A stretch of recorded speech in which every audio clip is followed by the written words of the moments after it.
যে চাষি চাষ করে খায়, পুঁথিগত বিদ্যা নেই, সকাল বেলায় বাবা মাকে প্রণাম না করে ঘর থেকে বেরোয় না, ওই মানুষটাকে আমি শিক্ষিত বলতে পারবো, মানুষও বলতে পারবো। কেন? তার মধ্যে পুঁথিগত বিদ্যা না থাকলেও সামাজিক শিক্ষাটা আছে। এবার চলুন এই কর্মের ফল কি করে মায়াবতী পায় আমরা দর্শন করবো। মনে রাখবেন এই লাইনটা। মায়াবতী কি করলো? ওই ছেলেটাকে কোলে নিয়ে বাড়ি বাড়ি ঘোরা শুরু করলো। দিদি একটা কাজ দেবে? কয়েকটা বাড়ি ঘুরে কিছু কাজের জোগাড় করেছে। আর কাজ পেয়ে গিয়ে ওই সন্তানটাকে কি করেছে? শুইয়ে দেয়, শুইয়ে রাখে, কারো বাসন মাজে, কারো ঘর মোছে, ছেলেটা শুয়ে থাকে। আর মা কাজ করতে করতে বদনে নাম গায়, আর ছেলেটা শুয়ে শুয়ে শোনে। এই হচ্ছে তার জীবন। শুনতে ভালো লাগছে? শুনতে ভালো লাগলেও গো কাজটা করা এতটা সহজ নয়। অতটুকু ছেলেকে নিয়ে বাইরে কাজ করা এতটা সহজ নয় যতটা শুনতে মনে হচ্ছে। সর্বদা বদনে নাম গায় আর ছেলেটাও শোনে। মা সর্বদা গায়, কি গায় গো? ভজ শ্রীকৃষ্ণ কহো শ্রীকৃষ্ণ, লহো শ্রীকৃষ্ণে নাম রে। ভজ শ্রীকৃষ্ণ কহো শ্রীকৃষ্ণ, লহো শ্রীকৃষ্ণের নাম রে। ভজ শ্রীকৃষ্ণ কহো শ্রীকৃষ্ণ, লহো শ্রীকৃষ্ণের নাম রে। ভজ শ্রীকৃষ্ণ কহো শ্রীকৃষ্ণ, লহো শ্রীকৃষ্ণের নাম রে। হ্যাঁ গো, কৃষ্ণকে ডাকলে আরেকজনকে ডাকতে হবে। সে কে? রাধা। রাধা কৃষ্ণ, রাধা মাধব, রাধেশ্যাম। আগে রাধারানী, তারপর কৃষ্ণ। রাধারানীকে না ডাকলে গোবিন্দ কৃপা পাওয়া যাবে না, কারণ রাধারানী হলো আশ্রয়, গোবিন্দ হলো বিষয়। কিন্তু আমরা কলিযুগের মানুষ, আর কলিযুগের সুবিধাটা কি বলতো? একজনকে ডাকলে দুজনকে পাওয়া যায়। সে কে? গো রা। গোবিন্দের গো, রাধারানীর রা, তাই মিলে হোক গোরা। বহিরঙ্গে রাই অন্তরঙ্গে শাম, দুই মিলিয়ে এক হলো গৌর গুণধাম। সেই গৌর গুণধামকে যদি ডাকা যায়, রাধা কৃষ্ণ যুগলে পাওয়া যায়। তাই সবাই মিলে কি গাইব? হ্যাঁ, ভজ গৌরাঙ্গ কহ গৌরাঙ্গ, লহ গৌরাঙ্গের নাম রে। ভজ গৌরাঙ্গ কহ গৌরাঙ্গ, লহ গৌরাঙ্গের নাম রে। ভজ গৌরাঙ্গ কহ গৌরাঙ্গ, লহ গৌরাঙ্গের নাম রে। যে জনা গৌরাঙ্গ ভজে,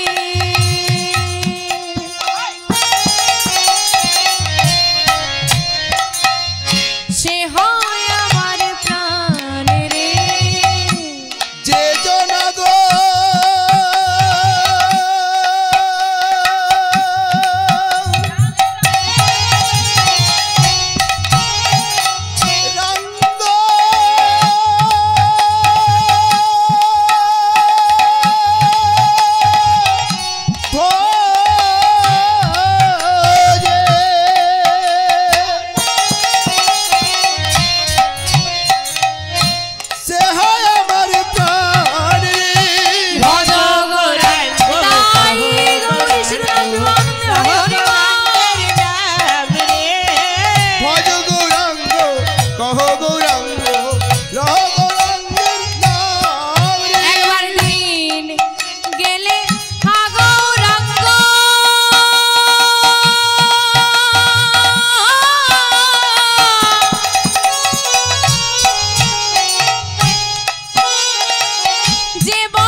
ভক্তির জগতে ছেলেটা বড় হচ্ছে। দেখতে দেখতে দেখতে দেখতে বিহারীর বয়স হলো 5 বছর। হ্যাঁ গো, ছেলে যদি বড় হয় খরচা বাড়বে না কমবে? কিন্তু আয় কি বেড়েছে? দেখতে দেখতে ঘরে অভাব এলো। অভাবটা এখন চরমে। চরম অভাব কাকে বলে জানেন? যদি কোনো বাড়িতে পেট পূরণ দুবেলা দুমুঠো বিলাসিতা নয় বাবা, শাক অন্ন, সেটাও যদি পেট পূরণ না পাওয়া যায়, তার মতো চরম অভাব আর কিছুতেই হয় না। খাওয়ার অভাবটা হচ্ছে চরম অভাব, যেটা আজকে মায়াবতী মায়ের ঘরে হচ্ছে। বিহারীর সবটা হচ্ছে খাওয়া দাওয়া পড়া, কিন্তু মায়ের হচ্ছে না। নিজে না খেয়ে সন্তানের বদনে খাবার যিনি তুলে দিতে পারেন, তিনি হলেন আমার মা। মায়ের শতচ্ছিন্ন আঁচল দিয়েও যদি ছেলেটাকে একটু ঘিরে দেয়, তরবারিরও ক্ষমতা নেই ওই ছেঁড়া আঁচল ভেদ করে সন্তানের গায়ে আঘাত আনতে পারে। মা হলো এমন। কিন্তু ধীরে ধীরে মায়াবতী ক্ষীণ হয়ে যেতে শুরু হলো, শরীরটা শুকনো হয়ে যেতে শুরু হলো। কিন্তু করবোটা কি? বিহারী বুঝতে পারলো আমার ঘরে অভাব আছে। বিহারী প্রায় দিন খেয়াল করে তার মা রাতের বেলায় না খেয়ে ঘুমিয়ে যায়। বিহারী অনুভব করলো আমার ঘরে অভাব, আমাকে কিছু করতে হবে। চিন্তা করো, 5 বছরের ছেলেটা বুঝে নিল ঘরে অভাব, আমাকে কিছু করতে হবে। আর বাবা এখন বাবা উচ্চ শিক্ষায় শিক্ষিত করে 25 বছরের ছেলেটা বলে, বাবা ওই চাষের জমিতে চাষ করছে করুক, আমি কাদায় নামতে পারবো না বাবা। কেন বলো তো? আমার বিহারীর পেটে কি বিদ্যা আছে, শিক্ষা আছে? আছে। কি শিক্ষা? সামাজিক শিক্ষা। কিন্তু তুমি তোমার ছেলেটাকে পুঁথিগত শিক্ষায় শিক্ষিত করেছো, সামাজিক শিক্ষাটা তার মাথায় নেই। তাই তো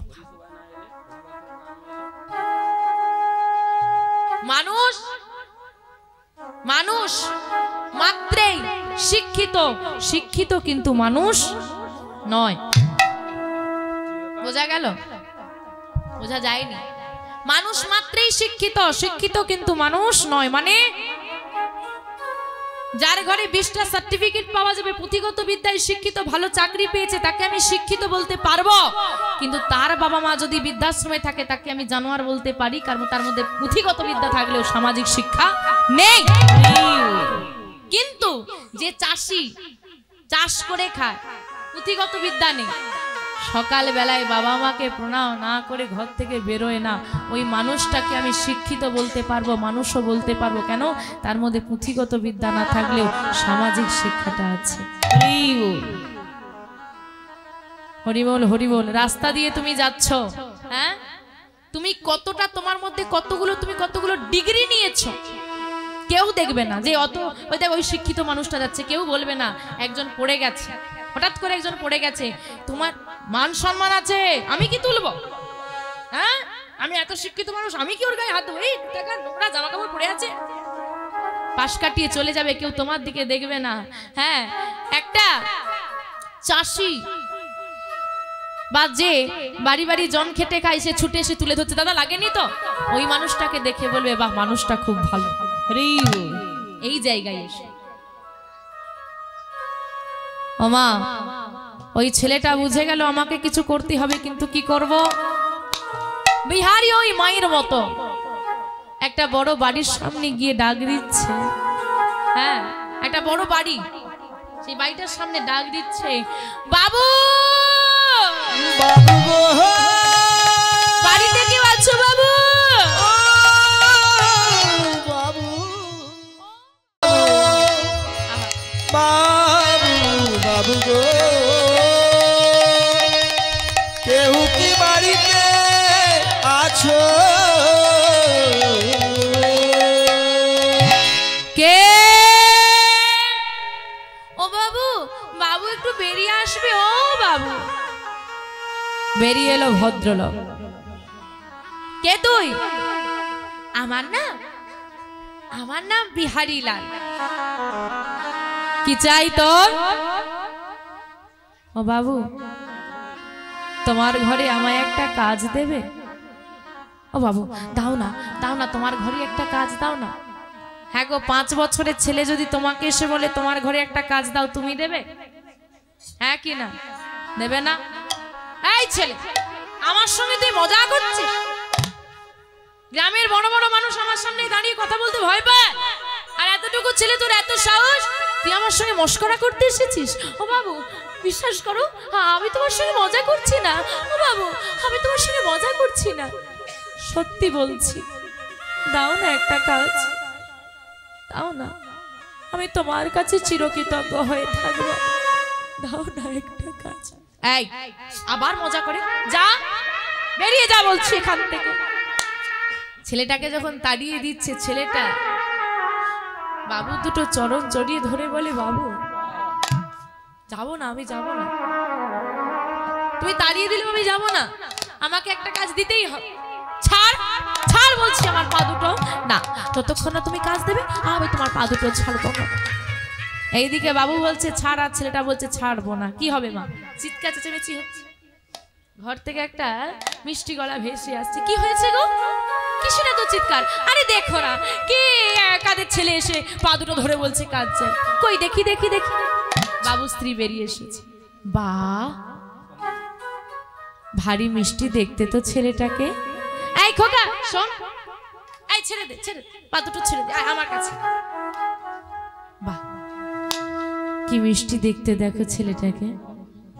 কাছে টেনে জড়িয়ে ধরেছে। এটা হচ্ছে একটা নারী আর একটা পুরুষের মধ্যে তফাৎ। জড়িয়ে ধরেছে। কি নাম তোর খোকা?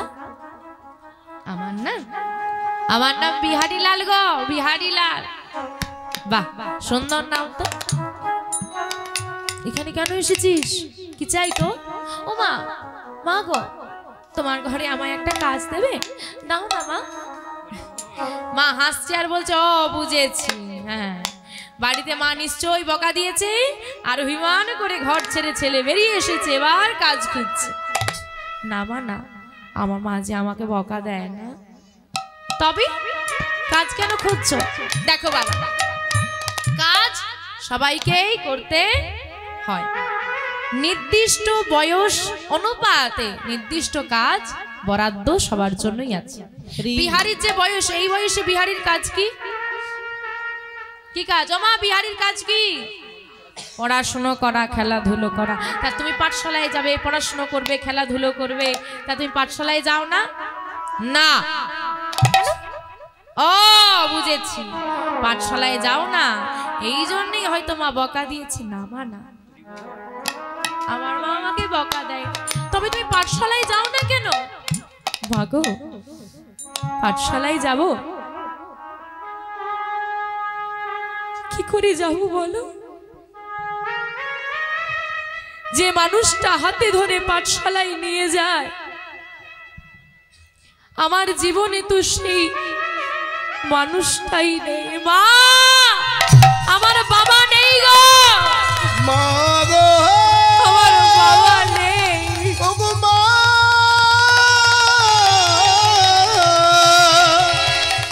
আমার জীবনে বাবা ডাকতে মা, আমার বাবা নেই গো মা। আমার বাবা নেই মা, কি আমাকে পাঠশালায় নিয়ে যাবে? খেলতে যাওয়ার কথা বলো,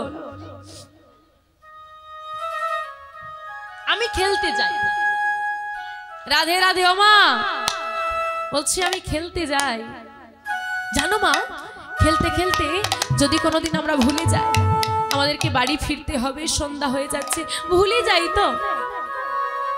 সন্ধ্যা হয়ে গেলে সবার বাবা তাদেরকে নিতে আসে। বিশ্বাস করো, আজ পর্যন্ত কোনোদিন আমার বাবা আমাকে ঘর ফিরিয়ে নিতে আসে। আমার বন্ধুদের বাবারা কত সুন্দর খেলনা এনে দেয়, আমাকে দেখিয়ে বলে, দেখ দেখ বিহারী দেখ। আমার বাবা আমাকে দিয়েছে, কিন্তু আমার বাবা কোনোদিন আমাকে কোনো খেলনা দেয়নি, আমাকে কোনোদিন ভালোবাসেনি, আমাকে কোনোদিন আদর করেনি। বলতে পারো আমি কি অপরাধ করেছি মা? বলতে পারো আমি কি এমন দোষ করেছি? কেন আমার বাবা আমাকে ভালোবাসে? বলতে পারো কেন আমার বাবা আমাকে আদর করে না, জড়িয়ে ধরে না অন্যদের মতো? আমার বাবা কেন আমাকে কাছে টেনে? খোকা, তোর বাবা কোথায় জানো মা? একদিন আমি আমার মাকে জিজ্ঞেস করেছিলাম, মা সবার তো বাবা আছে, আমার বাবা কোথায়? আমি দেখেছি আমার মায়ের চোখে সেদিন আমি জল দেখেছি। আমার মা কাঁদতে কাঁদতে আমার ঘরে থাকা রাধা মাধবের দিকে আঙুল দেখিয়ে বলে দিয়েছিল, তোর বাবা কোথায় ওই রাধা মাধব জানে। তুমি শুনবে হারি, আজকের পর থেকে কোনোদিন তুই আর তোর বাবার কথা আমাকে জিজ্ঞেস করবে না। তবে তোকে বলে রাখি, শোন, তুই যতই ডাক আর যতই কাঁদিস, তোর বাবা আর কোনোদিন তোর কাছে আসবে না। দয়াময় হে কৃপাময়, তুমি করুণাময়, ও হে গৌর হরি।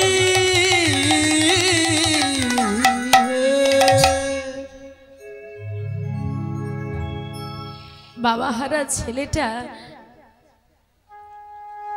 কত কষ্ট। হ্যাঁ রে, এই শোন, তোদের সংসার কি করে চলে? আমার মা চালায় কি করে? আমার মা পরের বাড়িতে কাজ করে জানো মা। আমার ঘরে বড় অভাব, যা পায় তা দিয়ে আমার সেবা হলেও আমার মায়ের সেবা হয় না। দাও না তোমার ঘরে একটা কাজ। বেশ, কিন্তু তুই যে বড় ছোট বাবা, তুই কি কাজ করবি? ও মা, আসার সময় দেখলাম তোমার ঘরের বাইরে একটা গোশালা আছে। গোশালা মানে গোয়াল ঘর, অনেকগুলো গরু বাঁধা আছে, ওই গরুগুলোই চড়াতে দাও। হ্যাঁ রে, তুই পারবি? হ্যাঁ, অত বড় বড় গাভী তুই পারবি? আচ্ছা ঠিক আছে, একদিন দাও, যদি না পারি পরের দিন থেকে আর দেবে না। বেশ, কাল থেকে আয়। বাড়ি ফিরে এসে মাকে সব জানিয়েছে। মা তো কিছুতেই যেতে দেবে না। এই বিহারি, আমি তোকে যেতে দেব না, কত ছোট তুই। শোনো মা, আমি কথা দিয়ে এসেছি, একদিন যেতে দাও, কথা তো রাখতে হবে বলো। আর তুমি যদি না চাও আর আমি যদি না পারি, পরের দিন থেকে আর যাব না।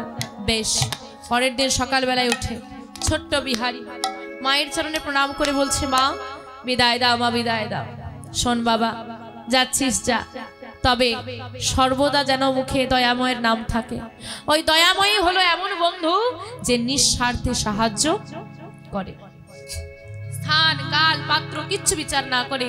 তুই যদি ডাকতে পারিস, সেখানেই সে পৌঁছে গিয়ে তোকে বিপদ থেকে রক্ষা করবে। তাই তাকে কোনোদিন ভুলে যাস না। বেশ মা, মায়ের থেকে বিদায় নিয়ে ওই বাবুদের বাড়ি থেকে গাভী নিয়ে মাঠে চড়াচ্ছে ছোট্ট বিহারি, আর বদনে দয়াময়ের নাম গাইছে। আধার জমি একা আমি খুঁজি গো তোমার, হাত ধরে পার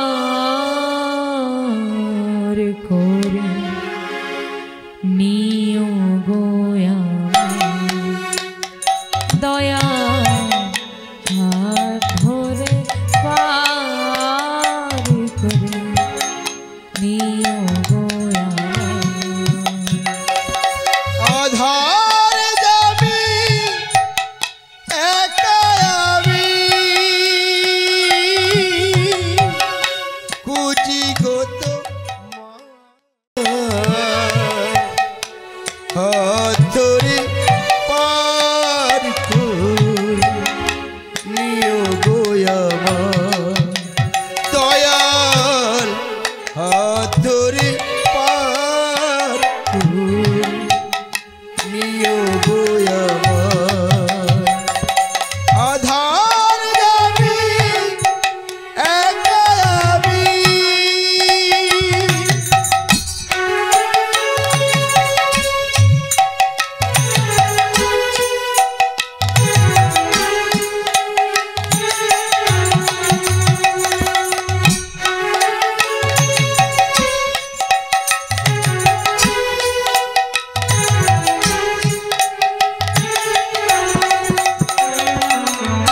রাধা রমন মদন মোহন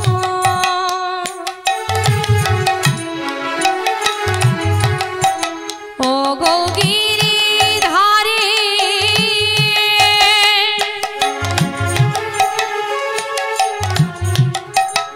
অহরহ বংশী ধরে শুনি গো তোমারি রাধা রমন মদন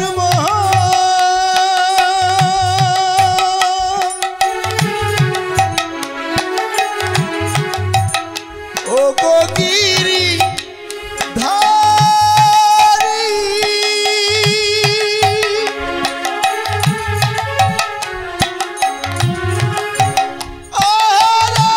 বংশী ধরি শুনি গো তোমারি অভাজনে তুমি বিনে ও ভজন তুমি বিনে এই অভাজনে তুমি বিনে এই ও ভজন তুমি বিনে করাবে কে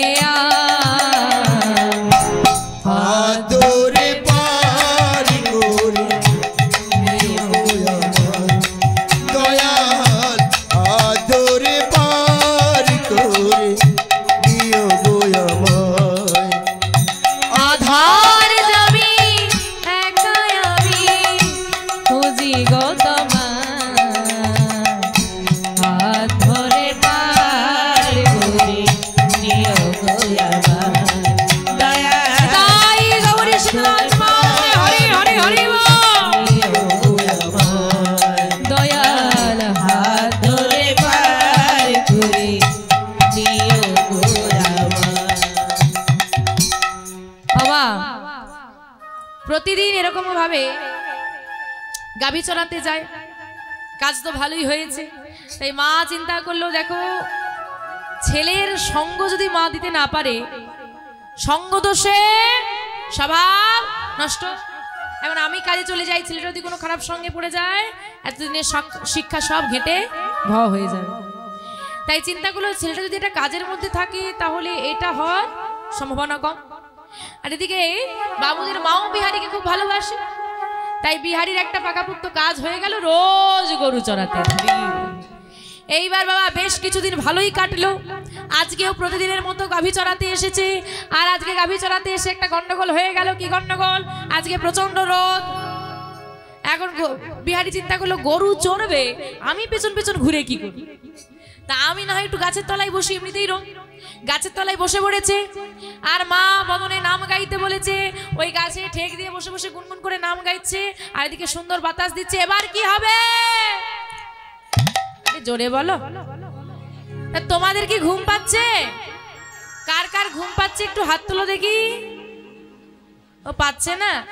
না, এই যে অনুষ্ঠানে কমিটির একজন বাবা, ওই যে সিদ্ধার্থ বাবু স্যারের সঙ্গে আমার অনেক দিনের পরিচয় এবং ওনার আমন্ত্রণে এখানে আসতে পেরেছি।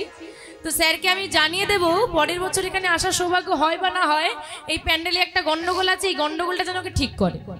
কি গন্ডগোল বলো তো? বলবো কি গন্ডগোল আপনাদের প্যান্ডেলে? খুঁটি বেশি হয়ে গেছে। এই খুঁটির সংখ্যা কমাতে হবে। কেন বলুন তো?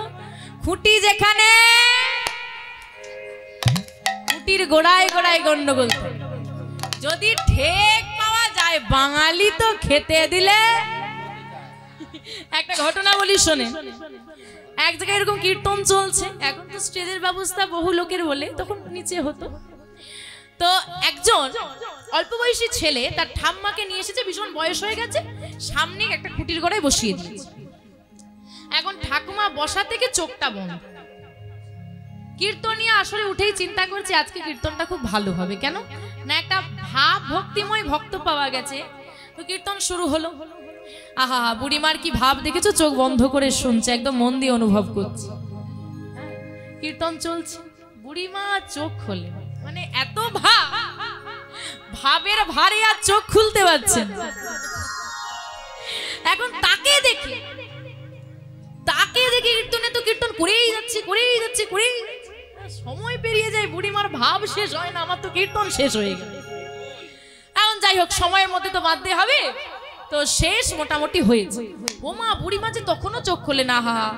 বুড়িমার কাছে গিয়ে করজোরে বলছে, বুড়িমা আমাকে তুমি ক্ষমা করো, তোমার কৃষ্ণ নাম শোনার পেপাসা আমি মেটাতে পারলাম না। বুড়িমা তাও চোখ খোলেন। কীর্তনিয়া ভক্তের কাছে গিয়ে ক্ষমা চাইছে যে তোমার ভাব আমি, মানে তোমার এত কীর্তন শোনার ভাব আমি পূরণ করতে পারলাম না, আমাকে তুমি ক্ষমা করো। তাও মানে জোগাড় খোলে, কি করা যায়। আচ্ছা যাই হোক, কিছুক্ষণ পর এখন সবাই কথা বলছে কীর্তনের সঙ্গে, হঠাৎ ছেলেটা এসে বলছে, ঠাকুমা, ও ঠাকুমা, ও ঠাকুমা, হ্যাঁ কি হলো? কীর্তন শেষ হয়ে গেছে। শেষ হয়ে গেল?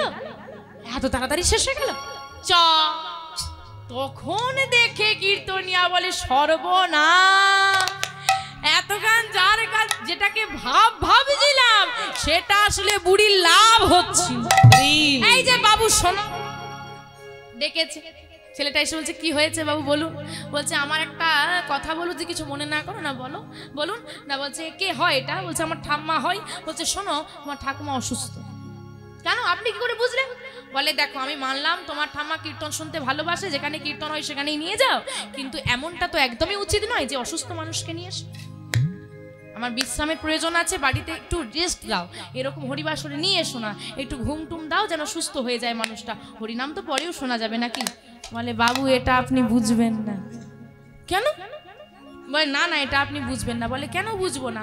বলে, ব্যাপারটা কি হয়েছে জানেন তো বাবু, এই যে বেশ মাসখানেক হলো আমার ঠাকুমা ঘুমোতে পারেন না রাতে। ডাক্তার ঘুমের ওষুধের পাওয়ার বাড়িয়ে বাড়িয়ে ফেল হয়ে গেছে, ঘুম আনতে পারছে না।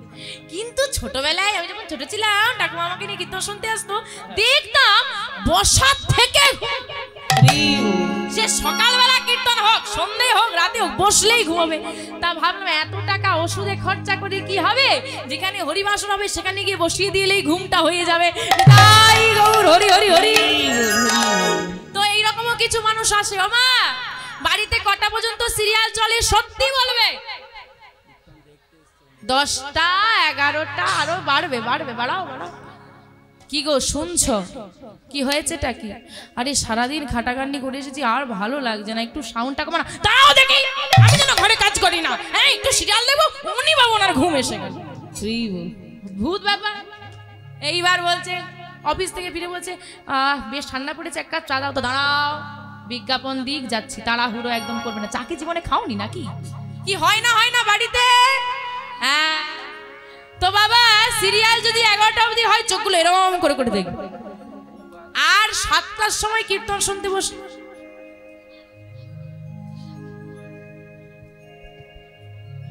আবার তারপর তো ঠান্ডা আছেই, গায়ে গায়ে বসেছে, ও আর ঠেক লাগবে না অন্যের কাঁধে।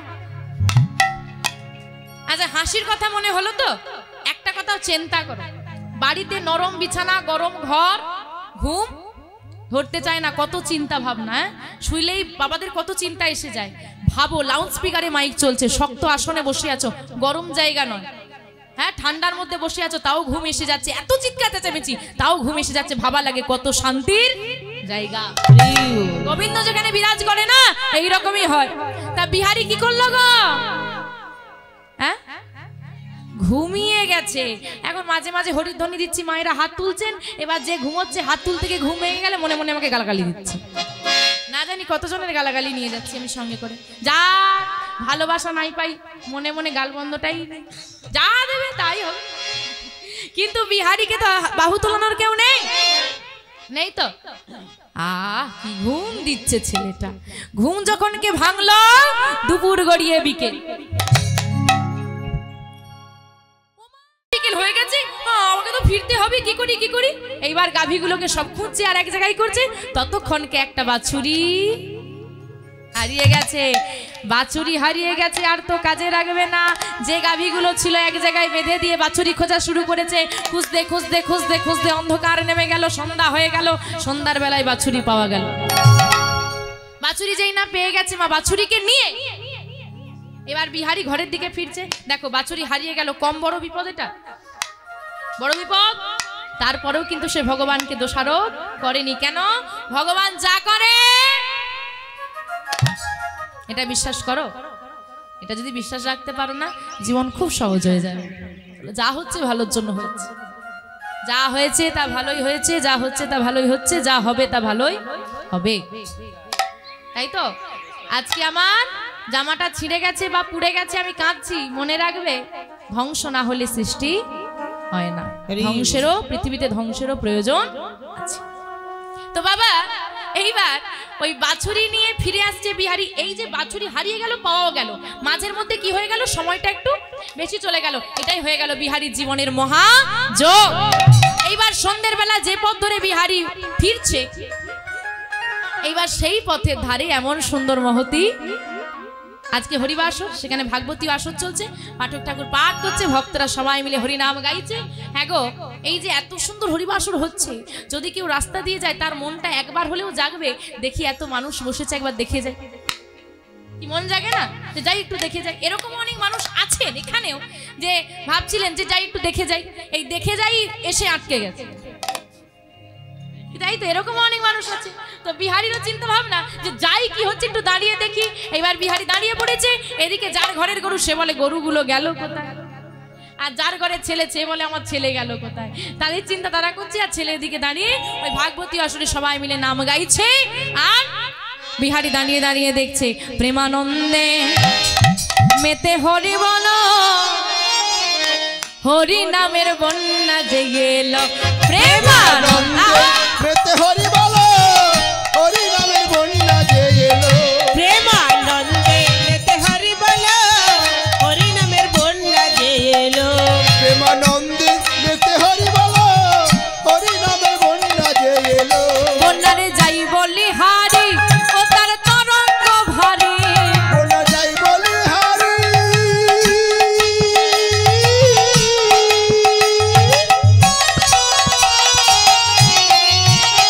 ও তার তরঙ্গ ভারী, বন্যার যাই বলি হরি,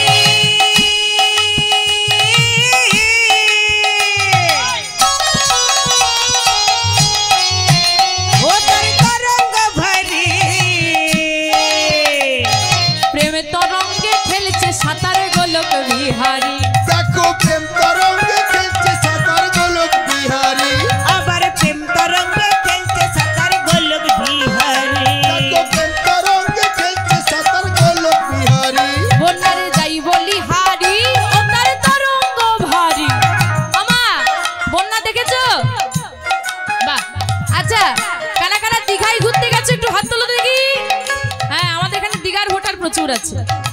আচ্ছা দীঘায় ঢেউ খেয়েছো তো? যখন বড় ঢেউ আসে কি করে? ডুবিয়ে দেয়। তরঙ্গ মানে হচ্ছে ঢেউ। বলছে আজকে বন্যা হয়েছে, ঢেউটা এত বড় যে সবাইকে ডুবিয়ে দিচ্ছে। কি গো, তুমি আমি নয়, তুমি আমি তো সাধারণ মানুষ, আমরা তো ডুবছি। আবার যিনি গোলক বিহারী, সেও থাকতে না পেরে এই প্রেম তরঙ্গে কি করছে, সাঁতার দিচ্ছে। আবার সে একা নয়, গোলক বিহারী সাঁতার দিচ্ছে দেখে তার সঙ্গে আবার কি এসেছে জানো?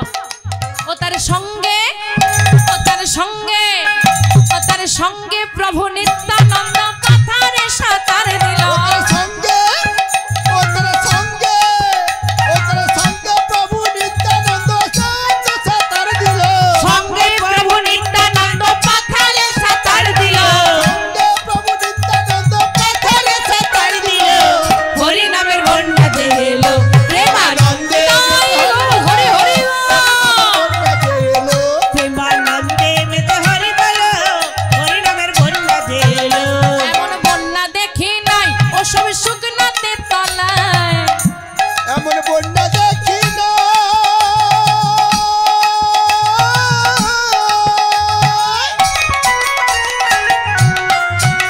ও যে শুকনাতে তলায়, এমন বন্যা দেখি না,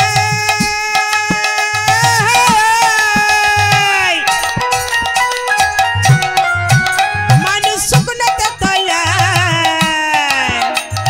ডুবলো নদের পুরুষ নারী জাতির বিচার নাই, ডুবলো নদের পুরুষ মানুষ জাতের বিচার নাই, আবার ডুবলো নদের পুরুষ নারী জাতের বিচার নাই, ডুবলো নদের পুরুষ মানুষ জাতের বিচার নাই, আমা বলছে এমন বন্যা দেখি নাই ও মানুষ শুকনাতে তলায়। মায়েরা বন্যা দেখেছো? হ্যাঁ কি না দেখেছো? আচ্ছা বন্যা হলে কত মানুষ তলিয়ে যায়, কত ঘর বাড়ি পড়ে যায়, জিনিসপত্র চলে যায়। এমন বন্যা দেখেছো জল নেই, মানুষ তলিয়ে যাচ্ছে।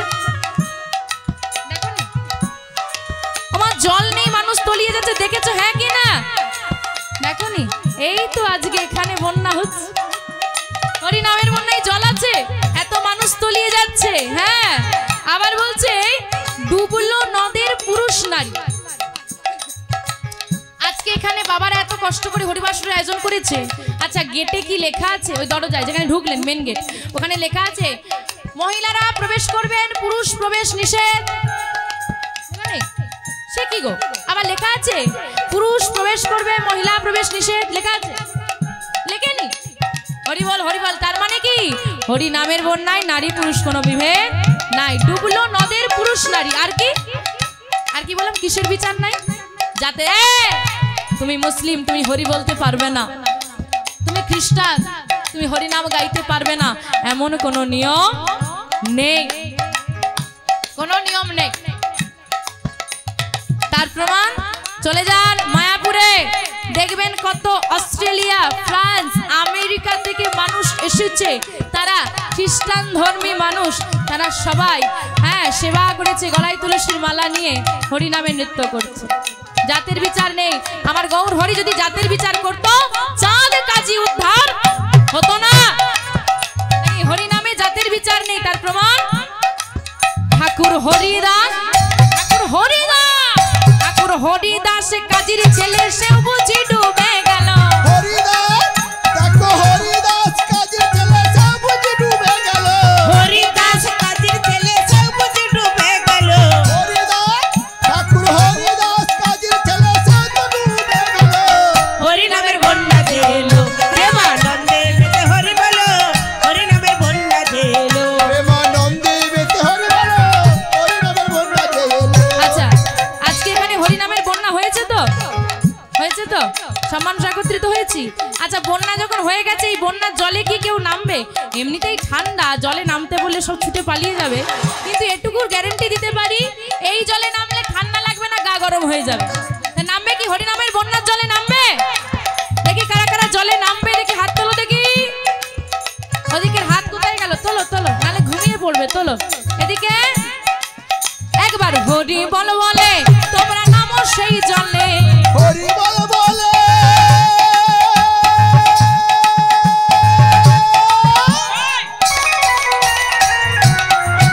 তুমি নামো সেই জলে। আমার হরি বল বলে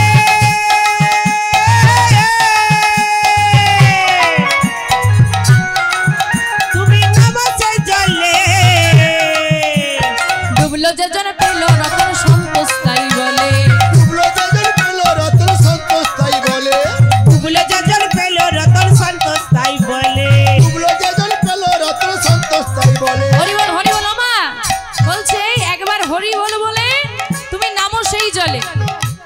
আর এই জলে নামলে কি হবে জানো? রতন পাবে। পেয়েছো রতন?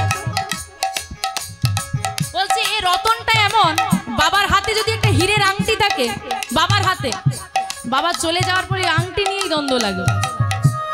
হ্যাঁ, ভাই বলবে আমার, দাদা বলবে আমার, নে মারপিট লেগে যা। কিন্তু এমন রতন, গৌর রতন, এ রতন চোর চুরি করতে পারে না, কাউকে ভাগও দিতে হয় না, তাই তো? আর বলছে ডুবলো যেজন পেল রতন সন্তোষ তাই বলে। সন্তোষকে চেনো? চেনো না? বলবো? চিনবে? চিনতে চাও? এই ভজন গানটা কে লিখেছে? সুন্দর ভজন গান, জানতে চাও? কীর্তন সম্রাট সুমন ভট্টাচার্য মহাশয়কে চেনেন তো? ওনার বাবা হলেন সন্তোষ ভট্টাচার্য। উনি